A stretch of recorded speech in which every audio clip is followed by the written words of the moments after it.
আর জি কর নিয়ে তোলপাড় দেশ। এরই মাঝে এই ইস্যুতে এবার বিপাকে রাজ্যের আইনজীবী কপিল সিব্বল। আর জি কর হাসপাতালে তরুণী চিকিৎসককে ধর্ষণ ও খুনের ঘটনা নিয়ে মামলা চলছে।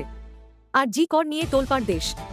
এরই মাঝে এই ইস্যুতে এবার বিপাকে রাজ্যের আইনজীবী কপিল সিব্বল। আর জি কর হাসপাতালে তরুণী চিকিৎসককে ধর্ষণ ও খুনের ঘটনা নিয়ে মামলা চলছে সুপ্রিম কোর্টে। সেই মামলায় রাজ্যের হয়ে সওয়াল করেছেন হেভিওয়েট সিব্বল।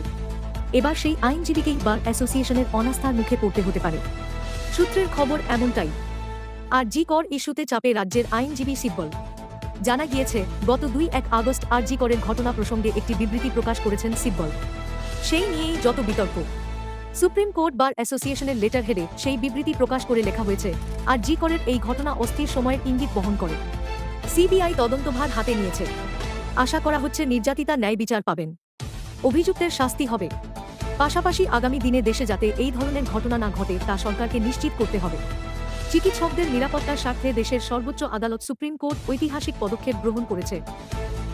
এই নিয়েই চিঠি দেওয়া হয়েছে কপিল সিব্বলকে।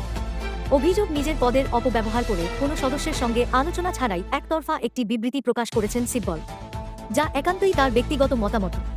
তবে তা প্রকাশ করা হয়েছে বার অ্যাসোসিয়েশনের লেটার হেডে। এছাড়াও আইনজীবীদের একাংশের দাবি, সিব্বলের দেওয়া বিবৃতিতে আর জি করের ঘটনাকে ছোট করে দেখানো হয়েছে, ঘটনা লঘু করার চেষ্টা হয়েছে।